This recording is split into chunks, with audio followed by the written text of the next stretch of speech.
ఎన్నాళ్ళలోంచో ఎదురు చూస్తున్నారు అందరూ ఎందుకు చెప్పి మొత్తానికి రోజాకైతే నోటీసులు వచ్చినాయి. అరెస్ట్ గంట మోగబోతుంది. నా చెల్లి నా ఎడం వైపున ఉంది రోజమ్మ. అద్భుతం ఫెంటాస్టిక్ రోజాని కొంచెమన్నా కుదపరే కదపరే అని చెప్పి తథాస్తు తప్పకుండా జరుగుతుందండి. ఈ అవధానులు గారు మాట అంటే వేదవాక్ అనుకోండి. రోజా సెల్వమన్ అక్కకి ఎట్ లాస్ట్ తిరుపతి ఈస్ట్ పోలీసులు నోటీసులు సర్వ్ చేశారు.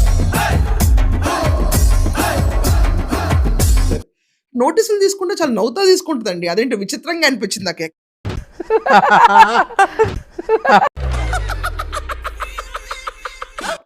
ఎవరన్నా సామాన్యులు అనేవాళ్ళు నోటీసులు వచ్చినాయి అనుకోండి, ఏంటి మాకు ఇది అని చెప్పి ఆలోచించాలి. కరెక్ట్, ఇది కరెక్ట్ గా చెప్పావయ్యా. ఆహా, అదేం లేదు. రోజా సెల్వమణి మాత్రం రెచ్చిపోయి నవ్వుతా నోటీసులు తీసుకుంది. ఇది ఏందన్నావు సిగ్గు లేకుండా మళ్ళీ నవ్వు ఒకటి మొహం మీద. క్లాప్స్ బా. ఇది రాజకీయ కక్ష అని చెప్పి మొత్తం ముసుగు మార్చేసింది. అక్కడ పోలీసులు గుర్తుపెట్టుకోవాలి, ఈ రోజు లోకేష్ చంద్రబాబు నాయుడు మాటలు విని తొక్కేశారమ్మా. లోకల్ పాలిటిక్స్ టాలెంట్ అంతా తొక్కేశారు. ఆంధ్రజ్యోతి పత్రులను తగలబెట్టినందుకు ఈ ఫోటోల్ని ఎలా తగలబెట్టామో రాష్ట్రంలో ద సేమ్ టైం రెచ్చిపోయి మాట్లాడినందుకు అక్కకి నోటీసులు ఇచ్చారు. రా ఇంకా నువ్వు అని చెప్పి ఈ రాధాకృష్ణకి కొవ్వు కరిగిస్తాం, కొవ్వు దించుతామని కూడా ఈ సందర్భంగా హెచ్చరిస్తాం. మనసులో పెట్టుకోవాల్సిన మాటని యాడానో బుక్కులో పెట్టావా? మేము అలా ఇదంతా జరిగింది మొత్తం రాజకీయ విభేదాలని చెప్పి రెచ్చిపోతున్నారు. రోజు అధికారం ఉంది కదా అని ఎగిరెగిరి పడితే రాబోయే కాలంలో జగనన్న మెత్తర మాటలు మాట్లాడుతున్నావే. వీళ్ళ ఆరోగెన్స్ కి, వీళ్ళ యాటిట్యూడ్ కి, వీళ్ళకున్న అడమెన్సీకి ఇంకో మాట నేను అనలేను ఇక్కడ. వచ్చి ఓడిస్తాను అంటే ఇది మీ అడ్డా కాదు బిడ్డ, ఇది ఆంధ్రప్రదేశ్ గడ్డ. చిన్న పిల్లకాయని బెదిరిస్తా ఉండవే. హిట్ అంటే నా సర్వీస్ లో శానా చేశాను అబ్బాయో. రోజా కూడా వచ్చేసింది. రోజా వచ్చి రాధాకృష్ణ గారిని తిట్టింది. పనికి మాల రాధాకృష్ణకి ఉందా అని అడుగుతున్నాను. నీచులు ఎప్పుడు నీచంగానే మాట్లాడతారు రావు గారు, మీకు తెలియదే ఉంది. మీరు కానీ మీరు కూడా కానివ్వండి. వేసింది. ఒక్కసారి ఆ సినాప్సిస్ వినిపిస్తాను, మీరు వినండి.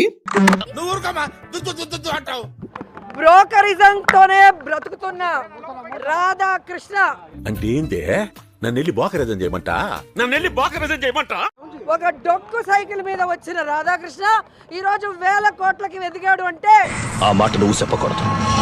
ఎందుకు చెప్తున్నా? ఇక్కడ సైకిల్ మీద వచ్చిన రాధాకృష్ణ అని అంటుంది. అర్థమైందిరే.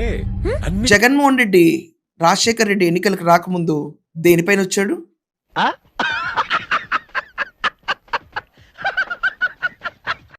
మాకు తిట్టడం చేత కాదనుకుంటున్నారా?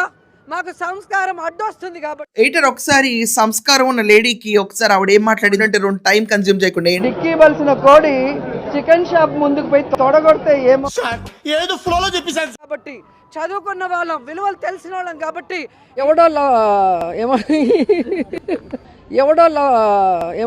విన్నా అంతా విన్నా, నువ్వేమన్నావో నేను విన్నా, మన పెద్దలు విన్నారు. సో ఈ సంస్కారవంతురాలు, అధికంగా చదువుకున్న మేధావి, ఫిలిం సెలబ్రిటీ,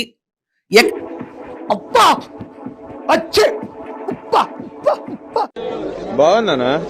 నిజం బాగుంది. ఈ బురద మట్టి కొడదాం అని చెప్పి ఈ క్యాండిడేట్ పంపిస్తారు. ఈ క్యాండిడేట్ రెచ్చిపోయి అందరినీ తిట్టొస్తుంది. నా చెల్లి నా ఎడం వైపున ఉంది రోజమ్మ. మనం చేసేది ఎప్పుడు అవతరాలని భయపెట్టాలి, మనకు మనం భయపెట్టుకునేటట్టు ఉండకూడదు. ఆయన నువ్వేంటండి ప్రతిదానికి క్వశ్చనింగ్? మంచి సామెత ఇనూరుకోవాలి. మనం భయపెట్టుకునేటట్టు ఉండకూడదు. ఆయన నోటీసులు తీసుకుంటే నవ్వుకునే రోజాకి అరెస్ట్ ఎంత? ఇలా బ్రతికినంత కాలం నవ్వుతూ బ్రతకాలి, నవ్విస్తూ బ్రతకాలి. ఇది ఇంతటితో ఆపుకపోతే ఖచ్చితంగా మహిళలందరం నీ కొవ్వు దించుతామని కూడా. Sorry very sorry. This is most irresponsible attitude అంటారు దీన్ని. ఈ కార్యక్రమం ఇంతటితో సమాప్తం. రేపు ఇదే అలవాసులపై మళ్ళీ కలుసుకుందాం. అంతవరకు సెలవా మరి.